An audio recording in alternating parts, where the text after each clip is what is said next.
Boa noite, telespectadores do Novo Um Canal. Bem-vindos ao Reis da Questão com o nosso convidado residente, Dr. Duarte Graça. Doutor, há aqui um tema que está em cima da mesa, está na ordem do dia. As eleições presidenciais foram no último domingo.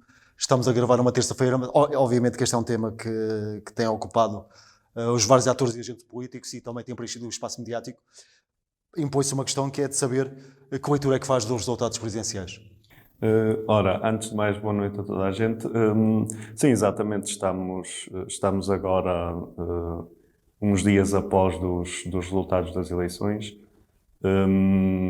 Primeiro, para referir os dados mais objetivos, não é? Vimos que Marcelo Rebelo de Sousa acabou por conseguir a vitória que era expectável à primeira volta e com uma margem considerável. Aliás, mesmo com a subida da abstenção, acabou por conseguir maior número de votos em valores absolutos do que há 5 anos atrás.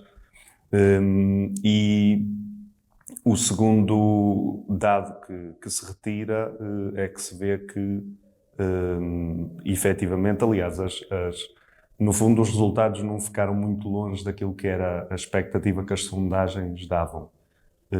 E que é, portanto, que vemos que globalmente as candidaturas à esquerda não conseguiram uma mobilização. Mobilização do seu eleitorado. Exatamente, que seria desejável. E eu acho que vemos uma das grandes incógnitas que fica e ficará sempre, porque não é possível saber exatamente qual é o peso de cada motivação para o voto, seja as pessoas identificarem-se com a pessoa em quem votaram, ou seja, o voto estratégico, e é precisamente essa questão do chamado voto útil. Quanta gente é que efetivamente, por exemplo, votou em Ana Gomes, quando normalmente votaria ou em Marisa Matias ou em João Ferreira, para impedir a questão de André Ventura ficar no segundo lugar. E quanta gente é que poderá mesmo ter votado em Marcelo Rebelo de Sousa para evitar qualquer cenário de segunda volta, pura e simplesmente porque não quereriam que estas eleições se arrastassem por... Portanto, na sua ótica, doutor, o voto útil acabou de alguma forma por imperar, digamos. Sim, eu acho que sim. Acho que houve muita gente que no fundo, enfim, procurou ter alguma estabilidade, sobretudo numa altura ainda mais complicada da pandemia, que estamos num segundo confinamento. E acho que houve bastante gente que procurou ter alguma estabilidade no meio disto e por aí simplesmente afirmar que Marcelo Rebelo de Sousa, a sua continuidade representaria alguma estabilidade numa altura que é particularmente complicada. Já agora, doutor, desculpe interromper, eu perguntava, não sei se porventura visionou ou ouviu, portanto, a mensagem de vitória do Presidente da República, Marcelo Rebelo de Sousa. Perguntava-lhe, ele de alguma forma apoiou a convergência, a necessidade do país rapidamente combater precisamente a questão da crise sanitária, do surto pandémico, para de alguma forma o país depois conseguir atacar outros problemas e voltar àquilo que será o crescimento económico, combater as desigualdades sociais. Pedia-lhe um comentário relativamente também ao discurso do Presidente da República. Sim, eu acho eu acho que Marcelo fez, aliás, Marcelo acaba por escolher quase sempre bem as palavras neste tipo de discursos, portanto, a falar para o país. O grande problema é se nas ações que toma enquanto Presidente da República, se isso se reflete em termos daquilo que ele considera que devem ser as prioridades para o país. E, aliás, não é por razão nenhuma que Marcelo Rebelo de Sousa, apesar de se posicionar como alguém conciliatório e dizer que não é presidente de facção, apesar de tudo, não deixa de ser uma pessoa de centro-direita, não deixa de ser uma pessoa que tomou várias opções ao longo, em termos de vetar legislação, em termos de usar da sua influência enquanto Presidente da República para pressionar o governo em determinado sentido. Esse pendor ideológico não deixou de se notar, como é sempre natural que aconteça. É evidente, a Presidência da República não é um cargo politicamente inerte, como muitas vezes é pintado. Não é suposto Mas ser. é expectável, doutor, que neste seu segundo mandato o Marcelo Rebelo de Sousa vá ter uma postura mais, digamos, não é que ele tenha sido menos proativo na primeira fase, no seu primeiro mandato, mas é expectável que ele esteja mais atento àquilo que são os problemas reais do país e que exerça uma maior pressão sobre o governo? E eu acho que há um dado muito importante que é já não tem que estar preocupado com a questão da reeleição. E isso muitas vezes pode motivar a pessoa. Estamos a falar de um cargo em que é a própria consciência da pessoa que manda, não é um cargo unipessoal, não depende, a decisão não depende de mais ninguém. E, portanto, eu acho que neste cenário de um segundo mandato é possível que Marcelo Rebelo de Sousa seja, enfim, procure ser mais reivindicativo no que toca à sua visão para o país, sobretudo com a perspectiva que se tem neste momento de um governo que tem que negociar Orçamento de Estado a Orçamento de Estado e de não saber exatamente qual é que vai ser a composição da próxima Assembleia da República. Eu acho que isso vai ser muito determinante e em qualquer cenário, certamente eu acho que Marcelo Rebelo de Sousa será muito mais interventivo, tentará usar muito mais da sua magistratura de influência, como se costuma dizer, para fazer valer aquela que é a sua visão da Constituição. Doutor, aqui uma questão que eu não posso deixar de colocar, para além de Marcelo Rebelo de Sousa, os analistas dizem que houve um outro vencedor da noite, estou a falar, obviamente, de André Ventura, tendo em conta, portanto, a expressão que teve, não só em termos de votantes e número de votos, mas também o facto de ter entrado, por exemplo, esse, aliás, foi um dado que foi ventilado também pelo líder do PSD, o Dr. Rui Rio, pelo facto de ter entrado, por exemplo, em alguns núcleos que eram bastiões, por exemplo, do PCP, refiro-me sobretudo a alguns concelhos do Alentejo. Esta ascensão, digamos, em termos de votos e em termos de número de votantes, é algo que deve fazer ponderar e pesar de alguma forma não só as pessoas que estão mais ligadas, os atores, os agentes que estão mais ligados à atividade política, mas também a comunidade e a sociedade de uma forma geral. Que leitura é que faz destes dados? Sim, no sentido em que uma candidatura com a postura que teve o candidato André Ventura e as considerações que faz e as regulares mentiras e considerações discriminatórias que costuma fazer, é sempre preocupante, seja e é importante dizer, é evidente que há grande parte das pessoas que votaram nele não votaram com a motivação no sentido do discurso de ódio que ele costuma adotar. Muito provavelmente votaram nele com o sentido para expressar uma frustração. Mas como é que justifica, doutor, esta votação de alguma forma expressiva que o candidato Chega acabou por ter? De alguma forma tem a ver com este divórcio entre políticos e eleitores, algum descontentamento? Sim, eu acho que isso se reflete bastante neste resultado e acho que é sempre uma chamada de atenção este tipo de resultados. É sempre uma chamada de atenção, mas a questão é perceber quem é que o entende como uma chamada de atenção. Porque um dado muito importante que é preciso ter em conta é a reação do Partido Socialista na voz do seu presidente Carlos César.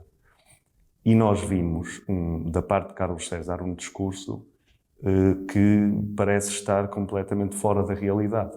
Porquê é que diz isso, doutor?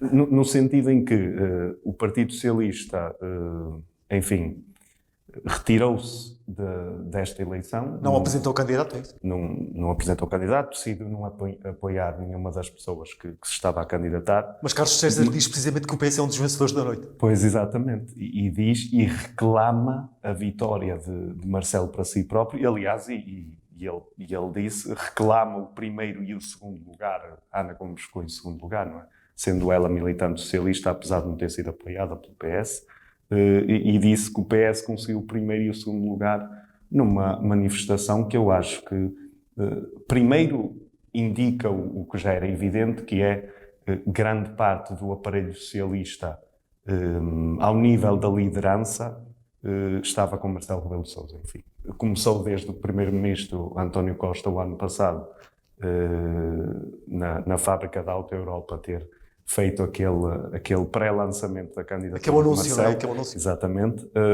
E continuou com vários militantes e autarcas socialistas destacados a apoiar Marcelo Rebelo de Sousa, e acho que culmina nestas declarações de Carlos César, que mostram, para além dessa questão de reclamar a vitória de Marcelo Rebelo de Sousa para si, aliás, um esforço que vimos também o PSD e o CDS a fazerem, ao mesmo tempo, de certa forma, parece ignorar completamente aquilo que foi a votação em Ventura, e o dado mais preocupante, pelo menos de uma perspectiva à esquerda, de uma reflexão à esquerda sobre aquilo que foram estes resultados, é que parece que o Partido Socialista não percebeu que a mensagem a retirar daqui é que tem que se comprometer em fazer mudanças verdadeiramente estruturais naquilo que é a economia e naquilo que é a sociedade em geral. Deixa-me voltar um bocadinho atrás, doutor. Aliás, o Carlos César, na sua ótica, portanto, fez uma leitura enviesada dos resultados.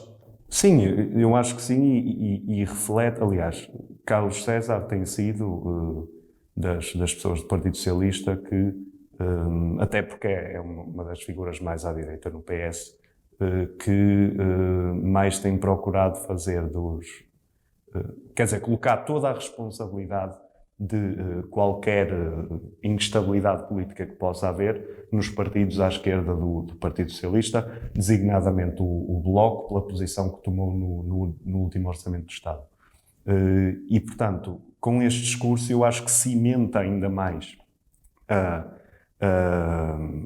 aquilo que tem sido a tendência no Partido Socialista de ignorar completamente o quão fundamental é haver algumas mudanças estruturais, como, por exemplo, a questão das leis do trabalho, que, chegados a esta altura, vemos como a questão da precariedade está agora a afetar tanta gente, no sentido de perderem o emprego, de perderem o rendimento, e, como é evidente, os apoios do governo não chegam para colmatar isso.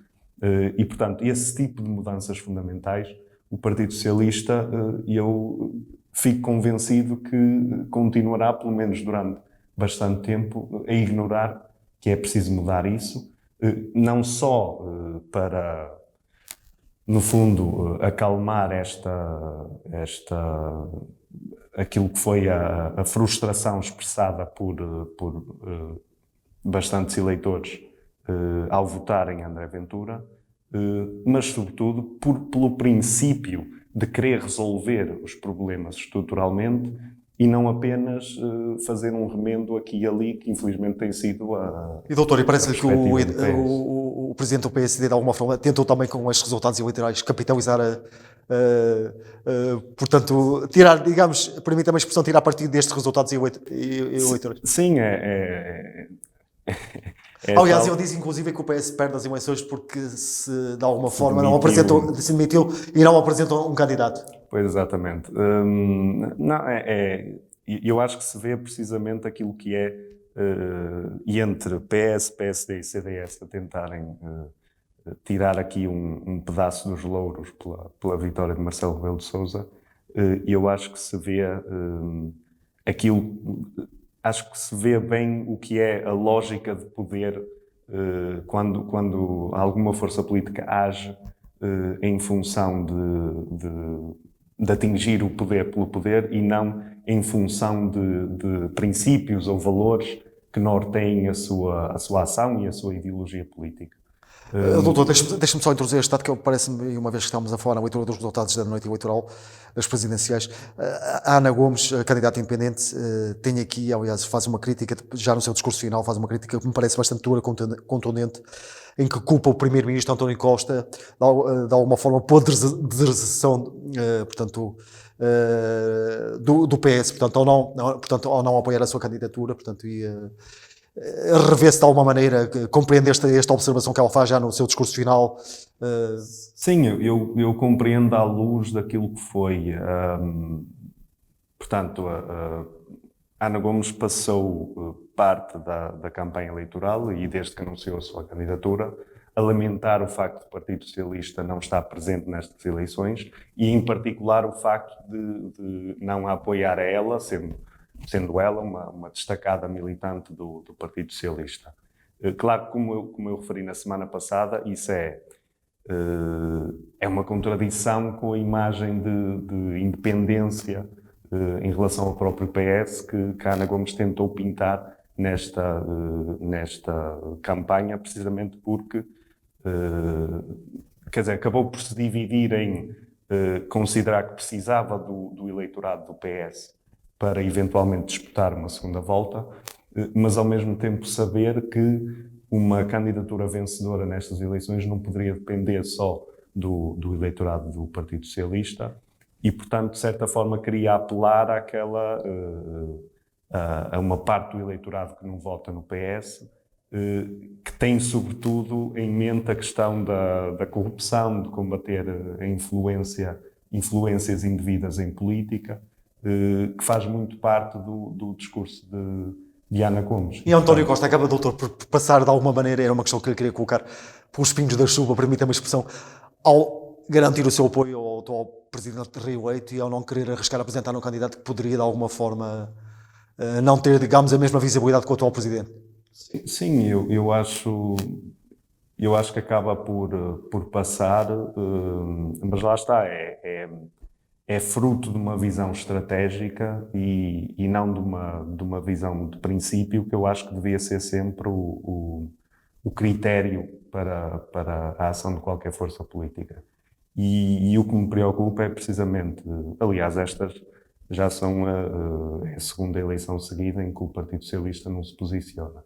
Na última foi porque havia Sampaio da Nova, que sabia que era apoiado por grande parte do Partido Socialista, mas havia também a candidatura de Maria de Belém, e essa divisão acabou por motivar o Partido Socialista a não apoiar ninguém oficialmente também. E é preocupante porque, enfim, uma força política posicionar-se numas eleições presidenciais não é no sentido de forçar o seu eleitorado a votar em alguém. Aliás, uma coisa que Carlos César disse perturba-me um bocado, quer dizer que decidiram dar liberdade de voto ao seu eleitorado. Não decidiram dar liberdade de voto nenhuma. As pessoas votam em quem quiserem, independentemente da força política com que mais se identificam, apoiar esta ou aquela candidatura. Portanto, aqui estamos a falar do PS demitir-se de se posicionar numas eleições que, em todo o caso, têm sempre uma enorme consequência e eu acho que o PS acabou por decidir pelo conforto precisamente da continuidade de Marcelo Rebelo de Sousa, achando que não será muito diferente num segundo mandato. Agora, acho que isso é que está para ver. Doutor, só para esgotar este tópico, ainda relativamente, deixe-me voltar um bocadinho atrás relativamente ao André Ventura, o peso que ele obteve nestas eleições presidenciais, de alguma forma, reconfiguram todo o espaço à direita. Não sei se concorda com esta observação, no sentido em que ele próprio diz, no discurso final, na noite de domingo, ele próprio diz isto, que qualquer governo à direita terá que contar com o Chega. Isto terá os resultados do Chega de alguma forma vão obrigar a que haja aqui um reajuste, uma reconfiguração, peço desculpa, de todo o espectro político à direita, na sua ótica? É assim, eu acho que em primeiro lugar se mostra também que, quer dizer, no fundo, vemos o mesmo padrão em muitos outros países, vimos com a questão de Trump nos Estados Unidos, vimos em Espanha com o Vox. Quer dizer, no fundo, quando as forças políticas da chamada direita democrática abrem a porta ou normalizam uma força política de extrema-direita como o Chega, o que normalmente acontece é que, no fundo, abrem as portas a uma, enfim, a uma ideia de que há um bloco eleitoral à direita em que, no fundo, não há grande diferença entre votar em PSD, CDS ou Chega, por exemplo. E isso é extremamente problemático e acho que o PSD e o CDS têm cometido esse erro precisamente de, em vez de descartarem automaticamente qualquer acordo com o Chega, decidiram, por exemplo, na questão que vimos na sequência das eleições nos Açores, fazer um acordo com o Chega, que ainda para mais retira muitos apoios sociais que são fundamentais para combater a pobreza numa das zonas mais pobres do país. E, portanto, é assim que se vai normalizando uma força política como o Chega. E eu acho também que é preciso não antecipar um cenário de legislativas em função de um cenário de presidenciais. E foi isso que ele tentou de alguma forma fazer, o líder de Chega no discurso. E acho que depois tentou fazer precisamente porque a ideia, aliás, acho que André Ventura nunca teve a ilusão de que alguma vez poderia ter um resultado estratosférico, mas a ideia é precisamente mobilizar e, no fundo, abrir aqui um espaço, mostrar que tem público, não é? Tem audiência. E, no fundo, começar a dar um sinal ao resto da direita de que, eventualmente, terá que contar com ele. Exato, que teriam sempre que contar com ele. E eu acho que o PS e o CDS colocaram-se na posição em que esse discurso acaba por soar legítimo a muita gente no espaço da direita. Doutor, deixa-me só mudar agora um bocado, continuar nas presidenciais, mas deixa-me só mudar de candidato. Marisa Matias foi uma das derrotadas da noite? Eu acho, aliás, como a própria... Ela perde, aliás, 300 mil Marisa, votos, mais 300 mil votos. Exatamente, como a própria Marisa reconheceu, foi um resultado mau, como referiu, menos 300 mil votos do que há 5 anos atrás. Acho que aqui terá havido um peso significativo da questão do voto útil em Ana Gomes, e mesmo Marcelo Rebelo de Sousa. Aliás, as próprias sondagens indicavam que parte do eleitorado, sobretudo do Bloco, mas também da CDU, por exemplo, também poderia optar por Marcelo Rebelo de Sousa para resolver isto à primeira volta. E em parte também por considerarem que a postura institucional que Marcelo teve em relação ao governo na altura da geringonça, que de certa forma fez com que algumas pessoas à esquerda tivessem uma visão favorável de Marcelo, ao ponto eventualmente de terem votado nele. Só que, como é evidente, é um resultado mau. Não se conseguiu uma mobilização como se conseguiu há 5 anos atrás. Encontra alguma razão para isso, doutor? O facto de uma campanha menos conseguida? Eu acho que a questão de não ter havido, como falámos também a semana passada, não é? A questão de não ter podido haver uma campanha presencial a sério como normal, acho que isso prejudicou bastante a Marisa, porque é precisamente é uma pessoa que gosta de contacto. Aliás, em geral é um forte do Bloco, essa proximidade nas eleições é muito importante para mobilizar, e estas, sem dúvida, que eram umas eleições que tinham muito mais a ver com enfim, cada candidatura conseguir mobilizar as pessoas a quem mais apelava, precisamente porque com a questão da subida da abstenção, que acabou por não ser tão grande como se vaticinava. Mesmo assim, doutor, acima dos 60%, 60,5,6% são erro. E é importante deixar aqui a nota também que houve várias dezenas de milhares de pessoas que não puderam votar por estar em isolamento.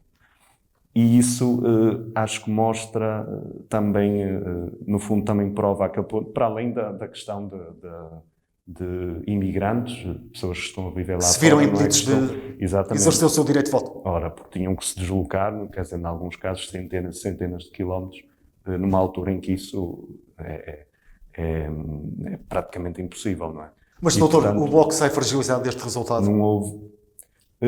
Acho que na perspectiva que é veiculada e que grande parte das pessoas possam tirar deste resultado eleitoral, acho que pode sair nesse sentido. A questão é, e aliás é um debate interno, como é evidente, como é um debate interno noutras forças políticas, que é como, no fundo, organizar melhor, como, no fundo, conseguir mobilizar melhor numa altura em que estamos em circunstâncias que nunca vivemos antes, não é? E, portanto, tem que se arranjar aqui algum tipo de solução para este momento tão particular que nos permita passar a mensagem na mesma e conseguir motivar as pessoas, passar mesmo a mensagem que essa mensagem seja assimilada de que ir votar com consequência e com consciência continua a ser muito importante. Aliás, ainda mais importante numa altura em que estamos a viver uma enorme crise que exige respostas que, na perspectiva do Bloco e na minha perspectiva pessoal, não estão a existir. Doutor, deixe-me só escalpelizar um bocadinho mais os resultados da Marisa Matias. Ela perde inclusive algum eleitorado mais urbano, onde o Bloco tem alguma força. Consegue enquadrar isto?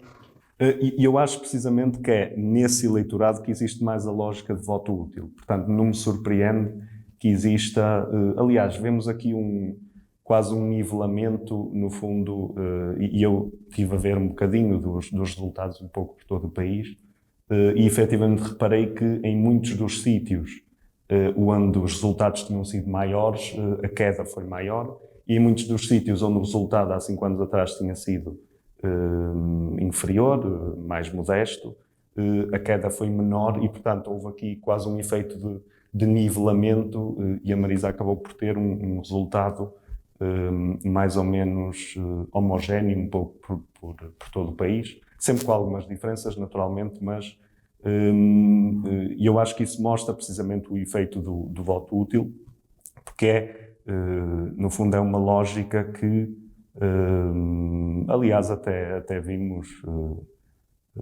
comentadores políticos, no fundo, a fazerem declarações de voto no sentido da importância desse voto útil em Ana Gomes, e acho que isso afeta sobretudo nas zonas mais urbanas e no fundo também tem um bocado a ver, por exemplo, nos resultados das legislativas de 2019, em que com a subida da abstenção o Bloco acabou por ter menos uns 50 mil votos em comparação com 2015, mas já tínhamos visto um bocado esse efeito, no fundo, de nivelamento, do Bloco conseguir começar a conseguir mobilizar mais em zonas mais do interior, em zonas mais rurais, e acabar por haver algum efeito de transferência de voto em zonas mais urbanas, onde tradicionalmente o Bloco é mais forte.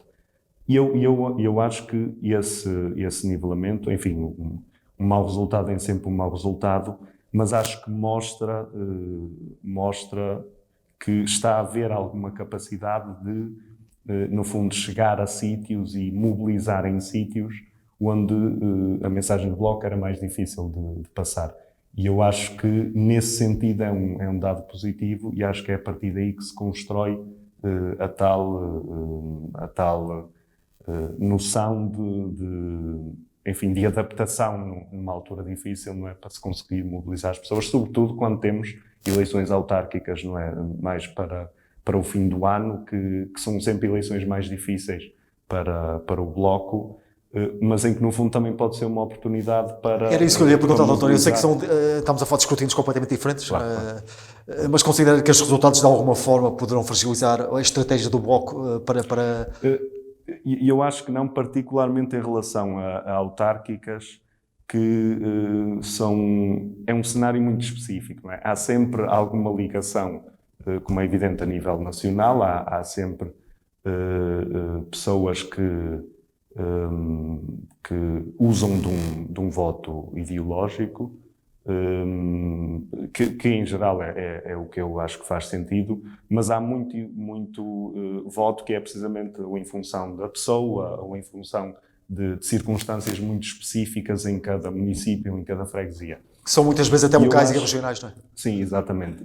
E eu acho que isso, aliado ao facto de serem eleições tradicionalmente difíceis para o Bloco, acho que, apesar de tudo, pode ser uma oportunidade para o Bloco, adaptando-se nesta altura e tendo algum tempo para se adaptar às atuais circunstâncias, às formas de fazer campanha nesta altura, às formas de apelar à mobilização das pessoas às urnas.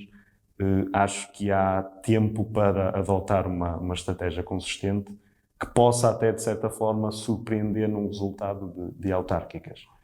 Mas é uma construção que tem que ser feita João Ferreira, doutor, urgentemente. que comentários lhe apraz fazer relativamente aos resultados obtidos pelo candidato apoiado pelo PCP? Eu Ele acho perde, que... aliás, peço desculpa interrompê-lo, ele perde alguns bastiões importantes no Alentejo para o candidato do Chega. Eu acho que se nota, acho que o principal efeito que houve, em particular na região do Alentejo, foi eleitorado do PCP, ou o voto útil, não é? Da mesma forma como afetou a Marisa, mas acho que poderá também ter havido alguma desmobilização. É porque eu estive a ver e vários dos concelhos na zona do Alentejo, onde tradicionalmente o PCP é mais forte e a CDU é mais forte, a subida da abstenção foi superior à média nacional. Portanto, acho que houve bastante efeito de desmobilização, mais do que transferência de voto do PCP para o Chega, que o Ventura tenta, de certa forma, fantasiar. E acho que pode mostrar quer dizer, Ventura acabou por conseguir mobilizar muito mais a direita nessa zona, precisamente também porque aliás, é algo expectável que numa zona onde a esquerda é hegemónica, não É é? dominante, digamos, é dominante. Exatamente. É natural que, de certa forma, haja uma tendência para uma reação maior em certa medida, para uma maior propensão ou abertura para um voto de protesto numa candidatura como a de André Ventura. Aliás, o líder do chega a dizer mesmo isto, doutor, no discurso da noite eleitoral, que chega a ter mais votos ele do que o Bloco de Esquerda e o candidato apoiado pelo PCP. Ele diz, portanto, ele faz esta afirmação.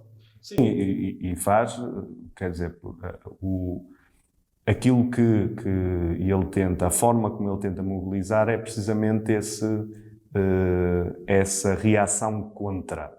Aliás, nós vamos a ver, não encontramos nenhum tipo de consistência política no programa do Chega, até porque André Ventura, no fundo, vai tentando, entre discurso de ódio aqui e discurso de ódio ali, vai tentando adotar diferentes posições.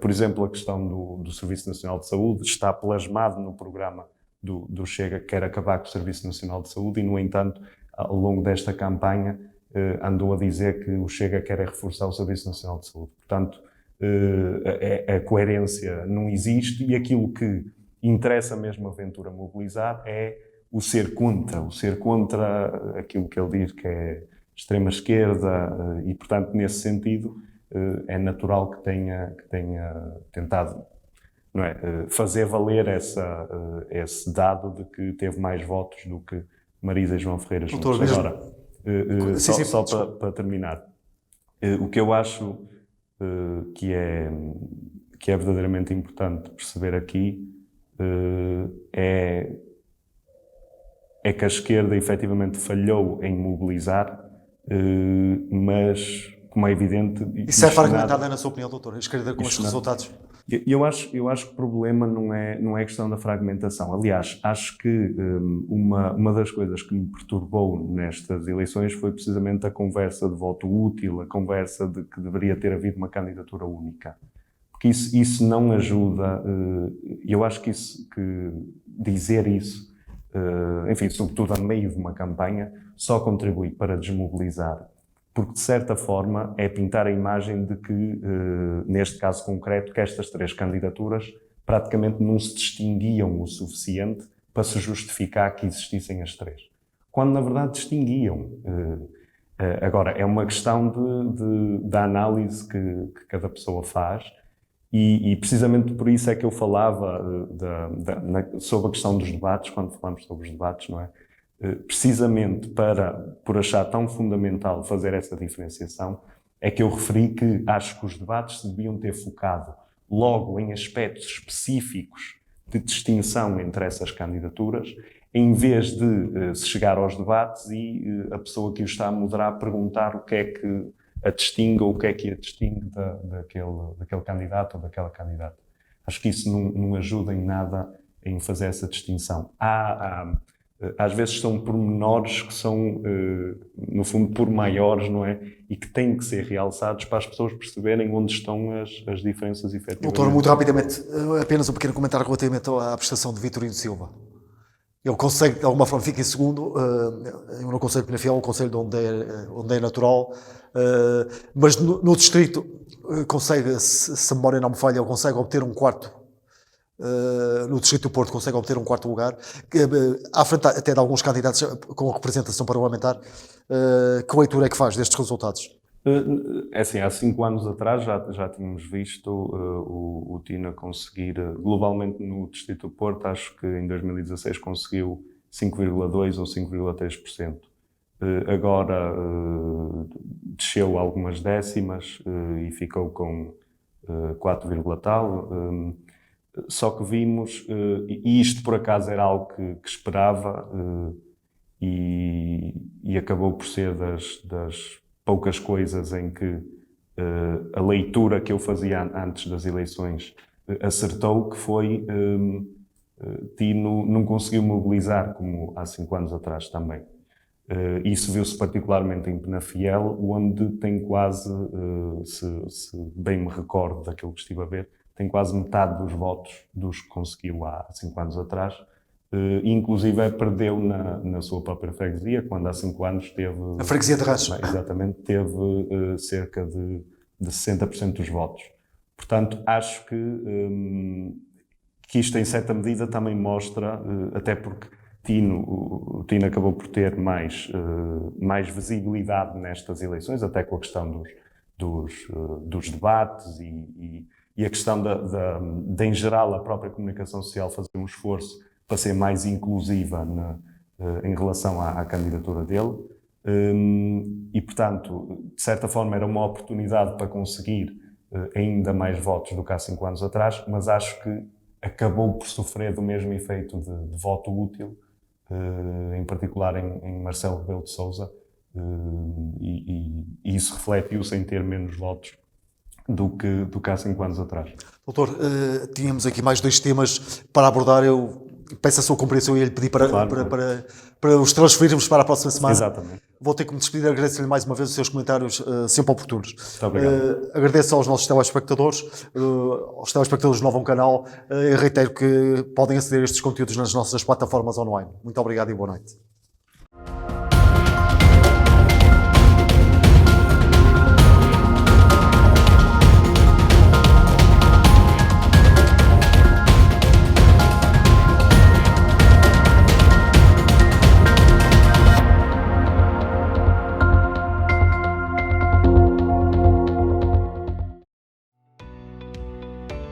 Novo Canal, sempre novo, sempre seu.